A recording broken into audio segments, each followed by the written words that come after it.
But his problems were far from over. In 1988, a massive banking scandal broke out. A young banker named George Koskotas was at the center of it. Arrested in America, Koskotas claimed he had bribed Papandreou with cardboard boxes full of money to get favorable laws passed. Papandreou denied it vehemently. Τον Αύγουστο, 31 Αυγούστου του ίδιου έτους, προσελήφθηκα στην Τράπεζα Κρήτης. Υπήρξε μια πολύ καλά, κατά τη γνώμη μου, σχηματισμένη επιχείρηση πολιτικής εξόντωσης, πολύ καλά δομημένη και πολύ καλά εκτελεσμένη. Papandreou refused to attend the special tribunal set up to investigate the charges. Κατά τη γνώμη μου ήταν μια κίνηση πέραν του καλού και του κακού. Ούτε σοφή, ούτε τον έβλεπτε. Ήταν μια κίνηση αξιοπρέπειας. Επίσης, κατά τη γνώμη μου, δεν μπορεί ένας πρωθυπουργός να πηγαίνει σε δίκες πολιτικού περιεχομένου, στις οποίες είναι ο ίδιος κατηγορούμενος. After months of evidence and argument, nothing against him was found. But his popularity continued to decline. The elections of June 1989 resulted in a coalition, pushing PASOK to the sidelines. For the next 9 months, an all-party government ran the country. Although ratings for Papandreou were always favorable, the socialists lost the 1990 elections to the conservatives. Ο ελληνικός λαός αποφάσισε, έδωσε τη νίκη στη Νέα Δημοκρατία. Το αποτέλεσμα των εκλογών της 8ης του Απρίλη είναι πράγματι μια οριακή ισορροπία. I think Papandreou was the only living organism that can bleed and not die. It's something amazing. During the elections of the 1990, when Mitsotakis was running against him, with everything he had against him, the Koskotas affair was a big financial scandal in Greece. His Mimi affair that was really sending shock waves all over. He held 40% after almost 8-10 years of reign. He got 40% of the vote. At the time, many people believed that Papandreou's days of power were over. He was 74 years old and looking decidedly frail. They were in for a surprise.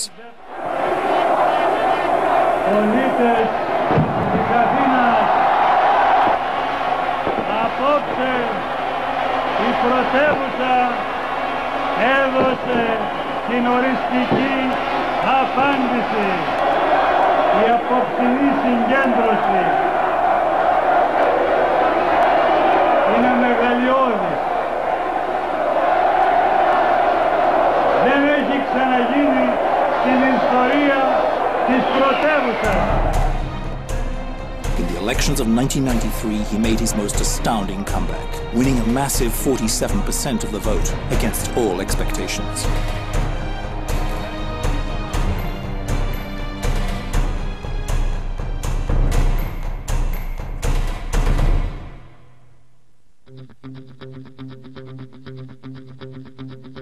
Two years after his last premiership, Papandreou was becoming frailer by the day.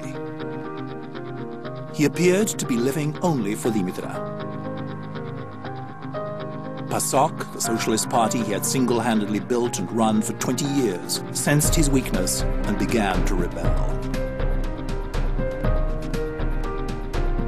The strain of it all finally broke Papandreou in November 1995, when he was rushed to hospital with pneumonia.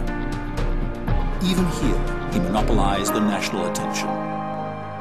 Every day, for 4 months, medical bulletins on his condition topped the local news. Against all odds, he seemed to recover. But did he really? While in hospital, he'd been forced to give the prime ministership to his arch-rival in PASOK, Konstantinos Simitis. Papandreou, recuperating in his home, was helpless on the sidelines. But he continued to see party members and plot strategy. Until one Sunday morning, June the 23rd, 1996, when word flashed through the country, Andreas Papandreou was dead. Εκείνο το βράδυ, το τελευταίο βράδυ, χωρίς να μας να πει τίποτα, ήταν κάποιοι άνθρωποι κοντά μας, ήταν κάποιοι γιατροί, ενώ τα πράγματα δείχναν ότι πηγαίναν προς το καλύτερο, ο ίδιος φαινόταν προβληματισμένος στο δείπνο που είχαμε. Κάποια στιγμή σηκώθηκε, μας είπε ότι είναι πολύ κουρασμένος και ότι θέλει να πάει να ξαπλώσει. Χαιρέτησε όμως διαχειραψίας, πράγμα που δεν το συνήθιζε όταν φεύγεις από ένα γεύμα. Χαιρέτησε με έναν ιδιαίτερο τρόπο, σαν να περνούσε ένα μήνυμα, το οποίο εμείς δεν θέλαμε να καταλάβουμε εκείνη τη στιγμή. Χαιρέτησε όλους τους ανθρώπους που έτρωγε μαζί του. Ήταν κάποιοι γιατροί, κάποιοι φίλοι του, κάποιοι συνεργάτες διαχειραψίας, σαν να ήταν η τελευταία φορά. Πήγε στο κρεβάτι του, με φώναξε εκεί και μου είπε ότι άρχισε να μου λέει ότι δεν θα ξεχάσει ποτέ το πόσο με αγαπάει, να μην ξεχάσω κι εγώ το πόσο τον αγαπώ και πόσο ιδιαίτερη ήταν αυτή η σχέση μας. Δεν ξέρω πώς έβρισκε αυτό το εκπληκτικό τρόπο που ο Παπανδρέου πάντα ήταν απρόβλεπτος να τελειώνει ριζοσπαστικά κάποια θέματα. Ένα από αυτό ήταν να τελειώσει τη ζωή του. Before many Athenians were even awake, his body had been driven from his home to the city morgue and then to the metropolis church for the public worship.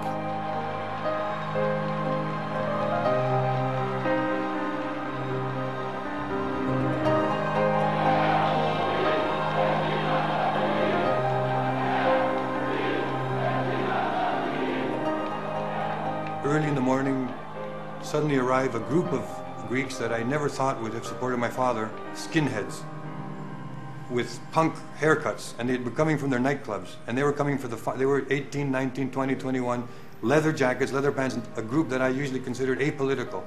They believed in him. And then after that came men from Crete, dressed in the traditional Cretan dress, and Crete is the sort of stronghold of the Socialist Party, a democratic island. And they came in the hundreds from a ship, I guess, from Piraeus. Complete silence. They entered in silence, they left in silence.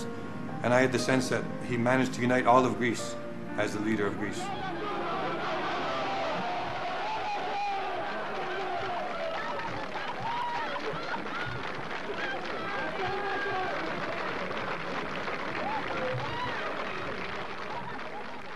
At 77 years old, the old firebrand was gone. What had he accomplished in his turbulent career? One of the most influential and important political figures in modern Greek history, elected 3 times as a prime minister, changed the way Greece looks at itself in the world, coming out of the Cold War into becoming part of a modern nation and an independent nation, with a voice, with a different self-confidence, with the belief that Greece can do things if it decides to do so. He gave Greeks hope, pride in their country, and a sense that they had a right in the international arena. The one thing that he certainly offered this country was a deepening of democracy. Αυτός που ξανάφερε στην επικαιρότητα τη λέξη, το νόημα της εθνικής υπερηφάνειας. Ο Ανδρέας Παπανδρέου στο επίκεντρό του είχε πάντα τον άνθρωπο, κυρίως αυτόν που είχε ανάγκη. Νοιαζόταν πραγματικά για τον άνθρωπο και είχε και κάτι πολύ χαρακτηριστικό ως ηγέτης. Δεν νοιαζόταν μόνο για να πετύχει μεγάλα πράγματα, αλλά ήθελε να αλλάξει και τον τρόπο με τον οποίο οι άνθρωποι, οι πολίτες εδώ στην Ελλάδα έβλεπαν τα πράγματα. People felt that there was a health system, an education system which catered to their needs. People who were in the margins felt that they were becoming in the center stage of politics, and he is remembered for that. Many called Andreas Papandreou a socialist hero, a crusader for people's rights. Others called him an opportunist, a demagogue. One could never be neutral about the man. But whatever the verdict, he was an undoubted star on the fascinating Greek political stage.